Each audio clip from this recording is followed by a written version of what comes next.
Welcome to our series of HITMC or HITMIC interviews, where we sit down with top leaders in healthcare, marketing, and PR.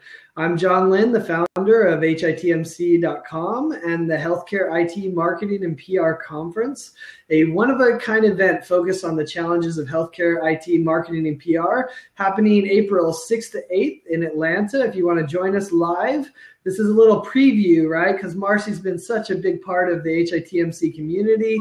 So before we begin and I introduce Marcy officially, I want to remind those watching live that we'll talk for about 40 minutes, and then we'll open it up for questions from the audience. In fact, you can join in after that time. I see a number of people here watching live, so hopefully a number of you will hop on and not be shy. We call it the interview after party. So if you want to be part of the after party, we welcome it. As we go along, if you haven't used Blab before, if you click on someone's face, you can give them props and say, yeah, I like that person, or maybe you like what they're saying. That's a good way to show that. Also on the left, there's a button to tweet or post to Facebook where you can share it. So if you can do that, we appreciate that much. Also, if you have any questions for Marcy, you can do /Q and then a space in your question in the chat, and if you do that, it'll queue up the questions, and we'll try to incorporate them during the chat. If we don't have time, we'll do it after, during the after party. Anyways, I'm excited to have my good friend, my PR professional, former TV reporter, Marcy Fleisher, and she's founder of Team Fleisher Communications, here with me today. Welcome, Marcy. Thank you, John. I'm happy to be here with you.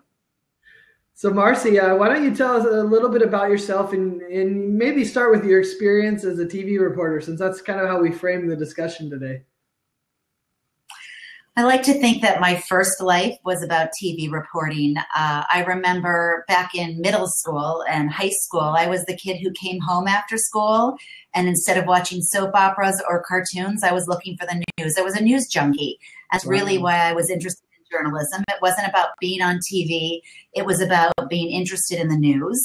And after I graduated from the University of Michigan, which you say quietly because I live in Columbus, Ohio now, I looked for my first on-air TV job, and I was fortunate to find a reporting position in Elmira, New York. And our audience probably knows about market size. That's a very small market. I think it's maybe 283 or something like that. But that was my first on-air job at an ABC affiliate in Elmira, New York. The call letters, by the way, were WENY. We were Weenie TV. And our studio, it's true, I don't make this stuff up. Our studio was in a garage. Like social media heaven, right? Back then we didn't have social media. I'm that old. But the studio was in a garage, and you could hear the traffic whizzing by. And when it rained, the garage was made of metal, so it was noisy because the rain would be pounding on the roof, and you ran the prompter with your foot. So it was a really small place. So it's kind of like the production we have today. Yeah, similar. But I learned lessons in that market that I've taken with me throughout my career. But I went from Weenie TV in Elmira to Binghamton, which is slightly bigger. And I worked for an NBC affiliate there. And then I got pretty fortunate and landed a job at WTNH in New Haven, Connecticut. So that was New Haven, Hartford. From there, Columbus, Ohio, and stayed in TV journalism for too many years to count, and left the business after I started a family because, as you know, most reporters never know where they're going to be at the end of the day. I could be live at a fire. I could be at a homicide scene, and I wasn't getting to see my kids. And I stayed home for a couple of years, and I was a stay-at-home mom. And to be honest, I was miserable.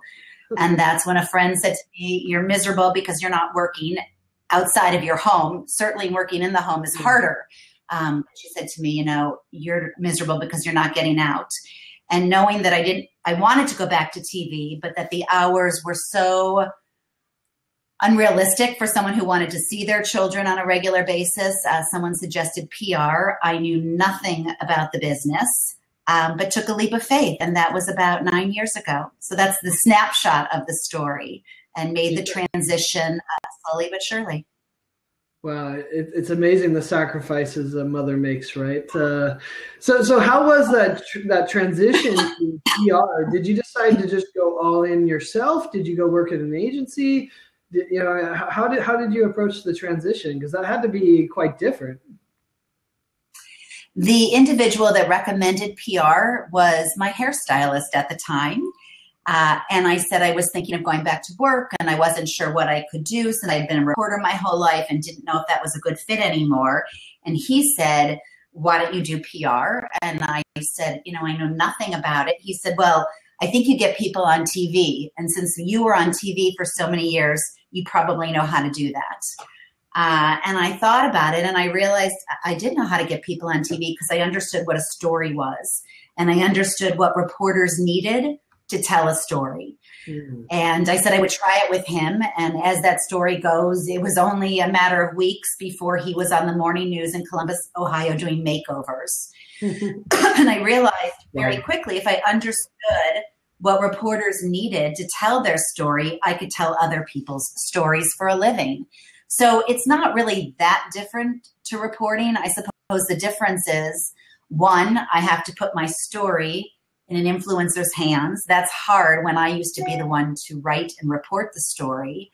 There's kind of a leap of faith and you hold your breath waiting for that report, but I've learned to live with that.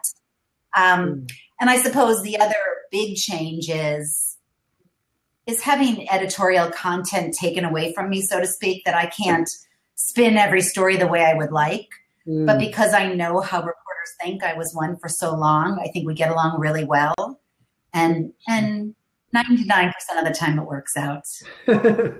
So at first you kind of already knew those people, right? I mean, they were your friends. They were your former colleagues, I assume. So did that create an odd relationship between you two? And they kind of like, oh, I'm doing it as a favor for Marcy? Or was it, I'm giving you what you need? I mean, you're so friendly that I'm sure there was an interesting balance of everything, right? Absolutely. The relationship is critical. So certainly the reporters I knew would pick up my phone call because they were my friend. But I also recognized pretty quickly that they have a job to do. And for lack of a better way to do it, I couldn't pitch them junk. Although actually we use something else in our office when we talk about it. But I had to pitch them credible stories with the elements they needed. Otherwise, they weren't, even if they were my good friends, they weren't going to do my stories. So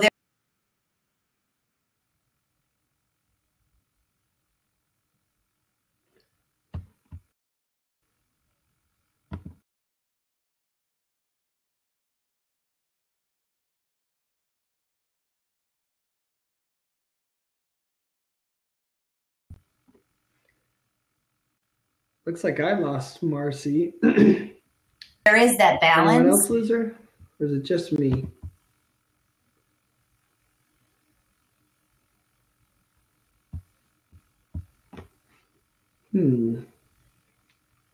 Marcy, you may just want to refresh your browser. It looks like we lost you.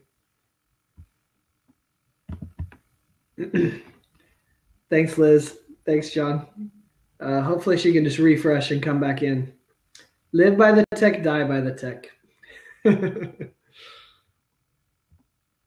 There she is. Isn't that the truth, Charisse? Tech woes. I wonder what she'd say if that happened in an on-air broadcast with ABC or CBS. You there, Marcy?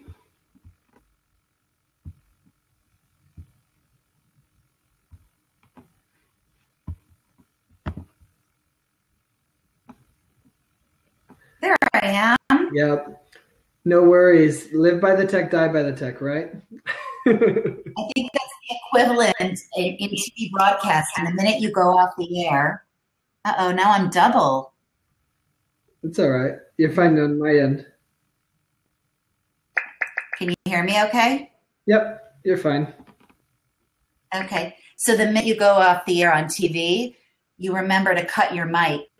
Because when you have technical difficulties, you start whining and complaining about it. And if you forget to cut your mic, the whole world hears about it. So we've got a whole blooper roll of reporters saying some pretty nasty things. I should have reminded you the whole time as I was like, uh-oh, you lost me. Yeah, I wasn't sure if it was you or me, but that's all right.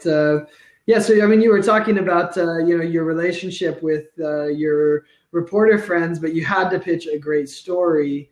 And it seems like that's the key, I think, with any relationship with a reporter. You have an opportunity to provide them something that's crap and just annoys them, and they say, this doesn't help me, this just actually hinders my work, right? But if you provide them something great, then you actually are making their job easier, because they have to file a story, right? I mean, when you were a reporter, you were looking for interesting stories too, and some days you probably hit the bottom of the barrel, I assume. Is that fair to say? Absolutely. I tell everybody in my office that you want to be a reporter's best friend. And the way to be a reporter's best friend is to make their job easier. You make it easier by bringing them a story that their audience will be interested in, preferably a story that they'll be interested in as well. If they're, interested in the subject matter, they're going to tell a better story. And then you make sure that all of the elements are in place. So, for example, with healthcare IT reporters, we don't pitch a story unless we have someone using the technology or the solution or the application that we're pitching. I understand that the reporter wants to tell the story based on its impact. And while I may represent a vendor, they want to know how someone's actually using that technology or that solution. So you got to have all those pieces in place, and we'll wait before we pitch a story until we have all that. We go so far as setting up stories for local reporters. We go to the story to make sure everything goes smoothly and everything, is done. We follow up. How can we help you now? And what happens after that is when you become that reporter's best friend, because you give them what you're looking for, they start to call you when they need a story. And then you've really kind of arrived.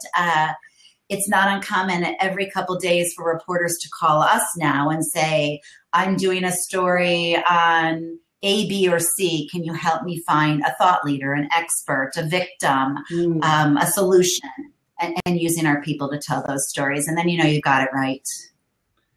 That's really interesting. I mean, you brought up so many points. One, you said make their job easy, which, I always love to say that. I mean, I guess I'm kind of a reporter, a faux reporter, blogger, but, I love when people make my job easy, right?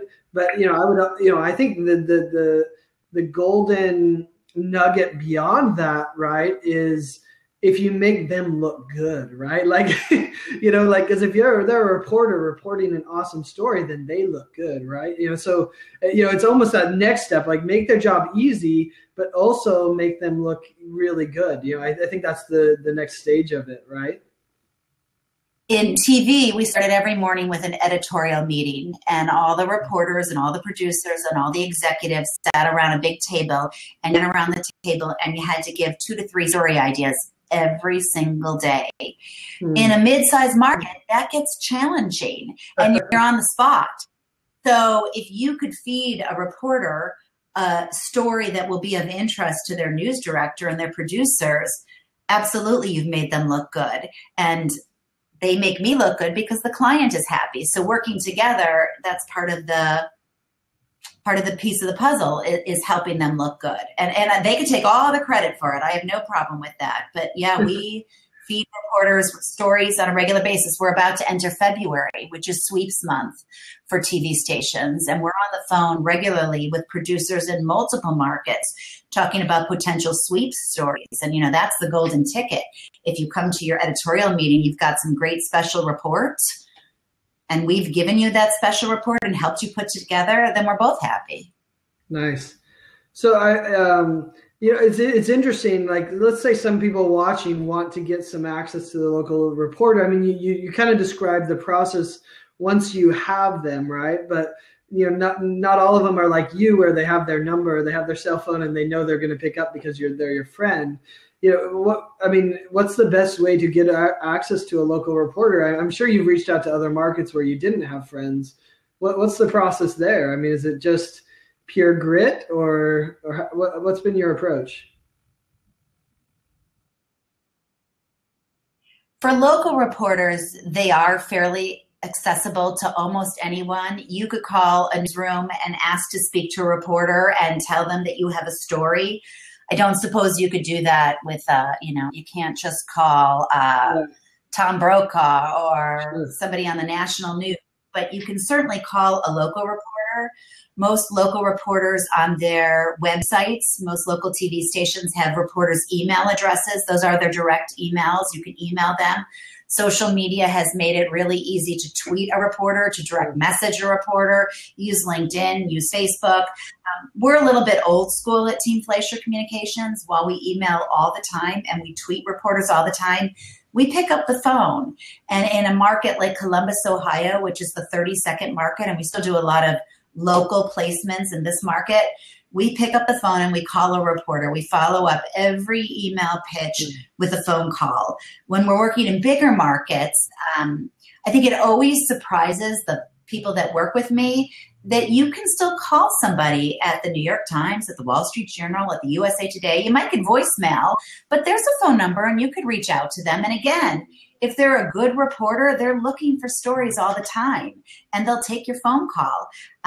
We talked about the importance of a relationship. I go for a lot of coffees, a lot of lunches. And I sit and talk to reporters. What are you looking for?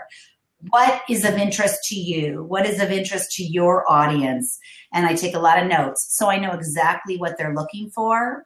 And then we try to fit with it. But we use the phone. I tell kids out of school who come to who do internships for us, that device you're so busy Snapchatting on and texting on and instant messaging on, it's actually an audio device. And you make a phone call on it too. And that's a little uncommon to them. Kids don't phone. They don't use it as a phone, but we make phone calls. The power of the phone call, right? I think that, part of that though is the message of the follow-up, right? I mean, I'm always torn by how few people follow up with me to make sure the story is done. Because the reality is, especially if I've been to an event and I've, talked to, at HIMSS, I'll talk to 50, 60 people, easy, right? I mean, formal interview people, not just, it's hundreds if you count the networking events and whatnot. But, and every one of them could have a story. I mean, when I'm writing, my secret is that when I'm writing, if I write something down, that could be a story in my head. Otherwise, I wouldn't have written it down, right? Like it was writing it down enough. I know some other reporters are different and they write every single idea. I write just the concept that could be a post, right? Or that could be a story. And so, but it's amazing how few follow up. But the ones that do, I dig into my notes. I say, oh, yeah, I have 3 stories here. Let me write one, right? So it gives me that impetus to say, oh, okay, let me finish what I started with them, which, I probably should do a better job of. That's a different story. But it's just, so few people follow up. And it's crazy. The follow-up is critical. But I do think healthcare reporters and influencers are a different kind of bunch. They're tougher. What's different about healthcare reporting versus, the general reporters in TV and whatnot? Well, I don't want to knock other reporters. However, I do believe healthcare reporters are smart, really smart. So we, pitch for a national chain of hair salons. And I'm not minimizing the work they do, but it's a lot easier about trends and for spring than it is on ECQM standards. I mean, it's just a deeper dive. And healthcare reporters understand the technology for the most part. So you've got to really have a credible, valid story that's going to interest them. And with HIMSS in particular, and you read all the blog posts about this, you hear influencers saying, I received 100 emails today. Well, that is fairly daunting to think I'm competing with 100 emails. How will mine stand out? Mm-hmm. So it's a harder placement to secure. There's no doubt about it. And at HIMSS, where everybody is bombarding the same reporters, and we all get the same HIMSS list every Friday. I think it's up to, 47 reporters. We're all targeting the same 47 reporters. we've started talking to our healthcare IT clients about not putting so much focus on just HIMSS and pitching 3 months after HIMSS, where it's kind of died down a little bit. And we may have somebody's attention a lot more than we do over that 8-week period that everyone's so hyper-focused on HIMSS. Even with announcements in HIMSS, unless you're acquiring some bazillion-dollar company, it's not the place to do it. It's just not. That's my opinion. Well, and you can put the stake in the ground, right? So that they in their heads brand, Encore is doing big data stuff or whatever, that's it's there. I shouldn't admit this publicly, right? Because, I'm an open book, but, I get all these pitches and I go through everyone and I reply to everyone because I think that's the respectful thing to do. Now, if they pitch me again, the same pitch that I already replied to, then they're blacklisted, but that's a different blacklisted. It's like, hey, if I took the time to respond to you, you should at least acknowledge that I was, because a lot of reporters don't, right? But anyway, so I reply to each of them, and most of the time I say, hey, I'm too busy at HIMSS, and I'm not able to do this. And I often say, whether it's interesting or not, I'm always shocked that the people don't say, and actually I think it's the wrong thing to do to schedule me a month after because I'm so burnt out. But what you do is you mark the ones that responded because you know that they're active and interested, and then you follow up with them after, right? Because if someone emailed me, a month would be hard because I have the HITMIC conference, but sometime after, with a similar pitch or where it's gone since, right? You're much more likely to get coverage. I've never understood the pandemonium of let's do it all at HIMSS and let's spend all our budget, advertising wise. They do the same thing. Pitching reporters, it feels like the same thing. It's like there's like 12 months of the year, and this is like a month time frame for HIMSS. Right. But you bring up a good point. It's important, I think, for PR people to engage themselves at HIMSS because it's the chance we have to do one-on-one and to get to know the reporter, the influencer, the blogger, the editor, so that when they do go back, they remember, oh, we had a conversation. You knew what you were talking about. You've got some great stories I want to tell. I just can't do it right now because I've got 100 other stories. Yep. And as I said, it's a little bit getting the client to understand from the PR side their expectations, that the story will get just as much coverage and potentially better coverage 3 months later. It should, right? Here's another tip. You talk about the press list. It turns out I'm not on the press list because I'm a social media ambassador instead of press, which they wouldn't let me be both, which I said was crazy. Like, why can't I do both, right? But anyway, so, for those watching, if you want to attract attention from, the HIMSS press list, and I think a lot of press people will look at social media ambassador and be like, who's that, but a lot of us have blogs. A lot of us, in fact, some of them on the call said, I would love for someone to do it. I loved meeting with them. It informed me. So anyway, you may want to look at the social media ambassadors because I have a feeling they won't be inundated the same way that press would. Well, and we tell our clients as well, a tweet from Tech Guy reaches thousands of people like that. That's every bit as impactful potentially as opposed somewhere where perhaps, doesn't have a lot of circulation or a lot of eyes on it. So I think you're absolutely right. I'm going to make a note. Have I looked at the social media ambassador list? And I need to reach out to all of them because I think you have a good point. I also wonder if because the reporters who go to HIMSS are so inundated, if they're starting to sign up later, so folks like me don't start bugging them in November. Now, maybe not, but I'm just wondering if that's what's going on because people I know that attend HIMSS every year aren't on the list yet. And maybe they're not on the list because they don't want to be bugged yet. I could be wrong. Maybe they haven't gotten their plans together, but it might be. I think it's a half mix of too lazy to sign up because HIMSS is going to get you in. And like, oh wait, I forgot. I need to do that. Like, you know what I mean? Like as press, you kind of know that they're going to let you in, especially if you've been a bunch of years and all that, right? And so you don't sign up, not because you're trying to avoid something, but you just haven't processed like, oh yeah, I need to do that. I forgot, and HIMSS, at least so far, hasn't reached out and proactively said, hey, you haven't signed up, sign up. I have yet to do that, which is probably a good suggestion for them to do it. But interestingly, so they asked me, HIMSS said, what's been the difference between being press versus social media ambassador? And I said, well, so far the social media ambassadors have been proclaimed like crazy. So I've increased my follower count enormously because of that. And I haven't gotten any pitches or nearly any. I mean, I've gotten a few, but I think there were ones that knew me from past relationships, kind of what you're saying, they knew that I'm going to be there.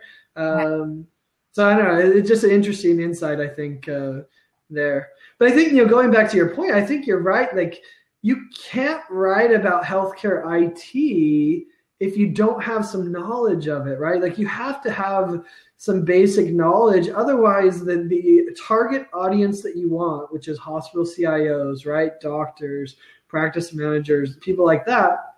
If I didn't know what I was talking about, they wouldn't read me, right? Well, and here's an example of that.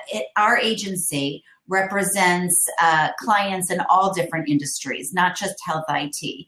When we write a pitch for, say, the chain of hair salons, we don't share that pitch with the client. For one reason, it's proprietary. And if we share the pitch, they don't really need us. They could take the pitch and do it themselves. And also because sometimes it's difficult for the client to understand. We've just boiled their story down to one paragraph. They don't love the way that feels. You and I understand that that's all a reporter has time to read. But what about this? What about that? What about this? What about that? Trust me, this paragraph sums it up. A health IT reporter, we share the pitch with our client because I want to make sure I've got it right. I'm not a CIO. I'm not a doctor. I'm not an IT consultant. I know enough to make me dangerous and to represent the client, but I want to make sure I've got it all correct. So when we pitch for our HIT clients, we ask them to read the pitch to make sure we have everything correct, because as you pointed out, HIT reporters are smart. And it's not really fair to say they're smarter than other reporters. But more just informed.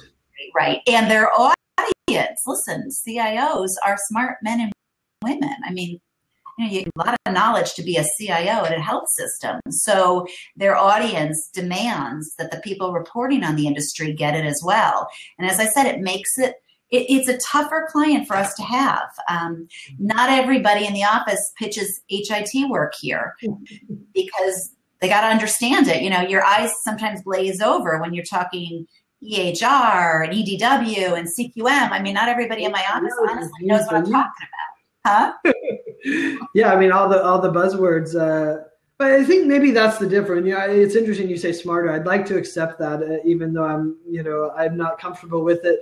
But I think it's more that, when you're so focused on healthcare IT, you become very, very informed about that subject.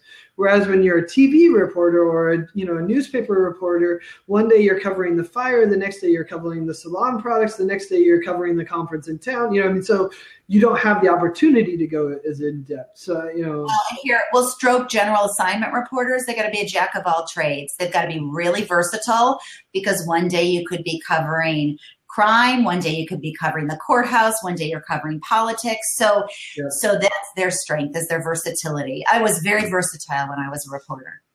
So what's I was thinking back to, when I prefaced this interview, I told about, some of the creative ways that you approached me. And the first time we met, you were on a bench outside of the HIMSS press room. And I think you'd last minute showed up to the event. So that's why you didn't have an opportunity to pitch anyone, as I understand it, and you were there, and I walked out and you stopped me, affronted me like you might, a reporter might. And we engaged and had a discussion. I don't even know if I wrote a story out of that one, but I thought it was a real creative way, and I've wondered why more people don't do more creative things. I think the second time you came up to me, I think it was when I was on a Meet the Bloggers panel or something like that, and you realized we didn't have a meeting or anything like that, and you came up and you remember you gave me a bracelet. Do you remember this? It was like a USB. I remember. It was a flash drive. Yeah, exactly. You're like, here's the press kit, and you put it on me, almost like you were knighting me with the. I guess the company's sold now, but I guess so. You did well. Anyway, what other creative things have you done? To get attention from reporters. Oh, wait, I want to go back to my very first hymns. So I don't know, was it 5 years ago? And I had never been to a hymns. And if you've never been to one, they might as well drop you on Mars. I mean, it's quite a scene. It's huge and it's over the top, and it's almost twice. It blows you away. Too. Yeah, it's something you can't even imagine what you're going to see. And because I had never been, and because we went at the last minute, I knew nothing. I had pitched no one. And the first thing I figured out was what color ribbon reporters wore, so I could identify the reporters from the, thousands of other people. And then I got smart and realized that the reporters seek sanctuary in the media room. So I hung out, right, for the food. Food and internet. That's why we got it. The food and what? No, I think it's just the food. Food, internet, and power. Oh, okay. So I was hanging out. Now, you were great. I will tell you, one influencer tweeted something very mean about me, that hymns, about how I was like hounding reporters in the media room. I never forgave him. He will go without named. I rarely pitch him now. I never forgot that. But that was kind of our strategy, because I didn't even know who was who. Now, a couple years, I think it was maybe 2 years later, and that's probably when people were bringing media kits on flash drives. We don't even do that anymore. But we came up with this idea to make them the bracelets, and to take a picture of every influencer wearing it. So we kept a running kind of tally of on Facebook, and tweeted it, and different social media. Now I guess we would use Instagram, showing people wearing the bracelet. And they went home with it. So it was a good person to follow up with. Maybe it was another year, we did an event at night. And this was a company that their solution is an enterprise data warehouse. And we wanted something kind of edgy on the T-shirts. We were giving out T-shirts. Right. And I came up with the slogan, "We dig deeper." And everyone kind of snickered, and we did one of these, and this isn't so original, but it got a lot of attention. If you wore the T-shirt the next day on the conference floor, you got a Starbucks card or something like that, but it encouraged people to wear our T-shirts. Certainly, "We dig deeper" was a talk about kind of phrase. I remember some folks in a very well-known EHR company that's based in Wisconsin wore the T-shirts the next day, and they let us take pictures of them in it, and everyone was like, "Oh my God, you got the epic people to wear that T-shirt." So that was a fun one. Yeah. Oh, you're very clever. Yeah, I remember those T-shirts. I think I had to say no thank you, but you would be surprised. You'd be surprised at who said no thank you and who thought they were hysterical. Well, I imagine half of them said, "I can't wear this here, but I'll wear it at home." Well, I still have mine. That's great. No, I mean, it's such a challenge to stand out, right? And like you said, it's really about building the relationship. I mean, I've argued that hymns is the opportunity to create a bunch of relationships with people. It's not necessarily the place to find a bunch of stories, right? I want to know who's there and build for the future. So I think that's powerful. Well, and I have another, you want to hear another good story at him? And I will drop a name, Anthony Guerra, who we both know and adore. I think it was my first hymns, was one of the people that I, kind of body blocked and stopped him from leaving the newsroom and the press room. And he said, "I'll tell you what, I'll give you 5 minutes if you'll watch my bag, because I got to go clear across the conference floor to meet somebody, and I don't want to bring this bag with me. You hold on to it. I'll be coming back because you have my bag, and we'll meet up." So I watched his bag for him, and I went and bought him a blueberry muffin. So when he came back, because it was morning and he hadn't done anything, I was getting coffee anyways. And now Anthony and I, when we go to sit down, I always have either a muffin or a cupcake for him. And it's kind of our thing. And, he didn't cover my stories because I gave him a muffin, but he remembered that was the woman with the muffin. And, you know, it was the beginning of a really nice relationship, and he respects what I do, and I respect the coverage he gives my clients. And it always starts with a blueberry muffin. Interesting. Yeah, you know, I always say don't pitch me coffee and drinks because I don't do either. But if you pitch me pizza or ice cream, I mean, I can tell you, MDon took me to ice cream, Amanda Woodhead, who she's now at ONC, and I'll never forget that, right? Like, you know, you have to speak to someone's heart. That's interesting, Anthony. I think you could always reach a reporter through their stomach, always. That's true, especially if they're hungry. Sarah Benaidon, she said she'll take my coffee, so that's great. I'll send all my coffee pitches to her. So that's great. Well, I want to hit one conversation real quick before we wrap up, and if some other people want to join on, I see Ryan joined us and Cheryl joined us and Liz and Sarah. There's Sharice. Everyone's here, right, John? We'll have you guys hop on in a minute if you'd like. But I want to talk about something that I know is near and dear to your heart, and we take different approaches to the concept, kind of the division between church and state, if we will, right? Journalist and advertiser, and how, you know, this evolution has happened where the lines between the two have really become blurred. You know, we see reporters becoming essentially content writers for the advertisers. Whole divisions of Forbes are dedicated to that. What's your thoughts on it? I know you come from more of I was going to say old school, should we say vintage background as far as the division between the two. What's your take, and you know, how has that evolved over the past couple of years? Have you had a change of heart, or where are you at today? Well, I like to think of myself as a purist rather than vintage, and editorial and sales are separate to me. And I'm sure it's because my roots are in journalism. So the mere possibility that somebody was paid for some sort of coverage always kind of makes me feel like that's not the way it's done. So I've always seen a very strong division, but you're absolutely right. The climate has changed, and not just in health IT, but everywhere. And the lines have blurred. I think part of the reason the lines have blurred is they're just not what they used to be in a newsroom. So if the sales department and the editorial department have kind of intertwined a little bit, I think that's part of the reason why. I will tell you, though, when we pitch and somebody says, oh, well, we'll consider your story, will you consider an ad campaign?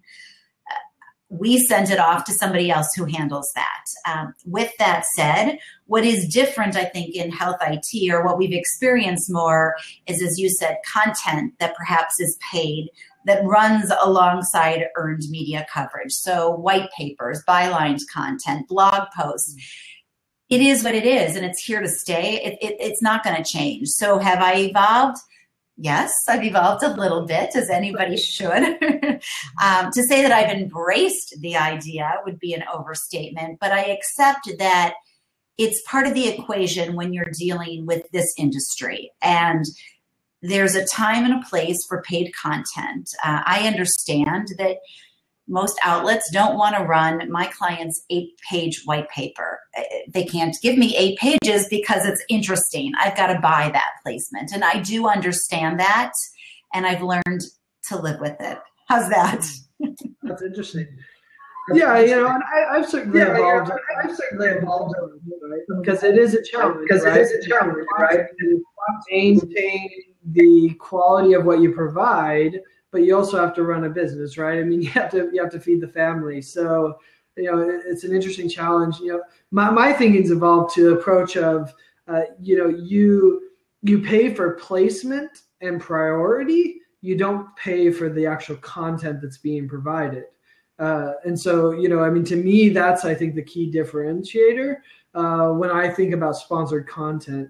But I think it's also a little different when, you know, I mean, and most of the sponsored content people that I work with are companies that the best way to sell themselves is to show they know what they're talking about, right? Like, it's not, you know, buy this thing. It's, let me show you that I am super knowledgeable in this area, And that ends up making for great content. In fact, almost better than I could create myself, depending on the person, right? But Well, and it's usually when it comes to thought leadership, that may be the best strategy to showcase that. And as an agency, we create a lot of that content as well. And it's an interesting spin when you say you can pay for the placement in terms of priority. And maybe that's something I should think about a little further in terms of embracing this idea, because if you're going to write good, quality, thoughtful content, if nobody sees it, there's no point in it. So if that's the vehicle you have to use to get it out there, then it would be foolish of me just to say, nope, I paid for it, it's no good. I mean, that doesn't make any sense. So we're both evolving on the subject. yeah. No, absolutely. I mean, I've learned through some mistaken errors that, that it can be a win-win. In fact, it can be an extraordinary thing, because when they provide my blog's quality content, right, that is unique and it's interesting, then they're not only, even if it's sponsored content, they're not actually decreasing my influence, they're increasing it, because I gave something to my readers that was so valuable. It doesn't matter if it was paid or not. If it was valuable to the reader at the end of the day and it helped them do their job better, then they increase my influence because that person wants to see it. Ryan Lucas, he had an interesting comment. He says, hasn't it always been that way though? You scratch my back. It's just more transparent, right? I think that's, you probably argue there's been situations where definitely there was no scratching of backs, but yeah, I mean, I think in some ways there's always been a relationship between PR people pitching the story and getting it because of that relationship and because of that muffin or, whatever, right? As a reporter, we heard all the time that you weren't objective, that you showed a bias, that you don't really feel this way. We were reporting news every single day. Every day at 11, I had to file a story. I didn't have time to think about, how do I feel? Where's my bias here? Let me show what side I'm slanted on. I worked for the CBS affiliate in Columbus, Ohio. At the time, they owned the paper as well. And there was this perception that they dictated, the family that owned the paper and the TV station dictated what our lead story was every night. In the 10 plus years I was a reporter in this market, I never felt that, not once. That doesn't mean it didn't occur at times. I just know I didn't ever feel it. And no one ever told me how to write a story or where to run a story or how to influence our viewers. There wasn't time for that. We were constantly working and meeting deadlines. So I didn't feel that. Your point about the PR person, the relationship is key. I like to believe the relationship is built on the muffin and on the fact that I provide the reporter or the influencer, the journalist, with what they're looking for. And no matter how good my muffin is, if I give you a story that isn't credible or isn't interesting, you won't do it. But Ryan is right. I mean, my email to some extent, I'm sure, gets opened in part because we're friends, but also because I'm delivering something that potentially you'll be interested in because I've got a track record with you. Yeah, I mean, it's always a balance, right? And at the end of the day, if you send a bunch of stories that are bad and that reporter accepts a bunch of stories that are bad and poorly done, then that ruins their credibility and they'll lose their audience. I mean, it's the same for me. If I accept a bunch of sponsored blog posts that are more sales pieces than they are quality information that provide value to my readers, then I'm going to lose those readers. So I think long range, it works itself out. We have clients where we meet with, once a week, once every 2 weeks, and we'll go through potential stories and they'll tell us what's going on. And I could sit in one of those meetings and say, no, no, no, no, yes, no, yes. And they don't want to hear all the time that that's not a story. But I explain to them, if I pitch something that's not a story, I lose my credibility with that reporter. Then when you do have a great story, they may not open the email or answer my phone call again. So as a policy within Team Fleisher Communications, we don't pitch junk. Which is probably why we get a lot of placements, because we pick and choose the right ones. I mean, that's why you're hiring me, is to tell you my news judgment. It reminds me of the PR people I've talked to, and they say, I tell them, I said, basically you've sent me that they're participating in conferences, they've hired some new people, and they've gotten a few customers. I'm like, okay, that's good, and I like the data points, and that says you're somewhat successful and whatnot, but like, where's the story? You know, like, I can't write a story off of that. You know, I mean, those are data points for me. Thank you, but you know, and these PR people complain. They're like, yeah, well, this is what all they're giving me. And, you know, this is probably a topic for another discussion, especially since we're up against the clock. So I think we better wrap up the formal interview, and we'll take some questions from the audience. I want to thank Marcy Fleisher from Team Fleisher Communication, a great member of the HITMC community. She's going to be at the conference as well, so I hope everyone that's watching this on the replay or watching live will join us in Atlanta, April 6th to 8th. In Atlanta, we'll be doing the Healthcare IT Marketing and PR Conference. You can find more at hitmc.com and healthitmarketingconference.com. Thank you so much, Marcy, for joining us.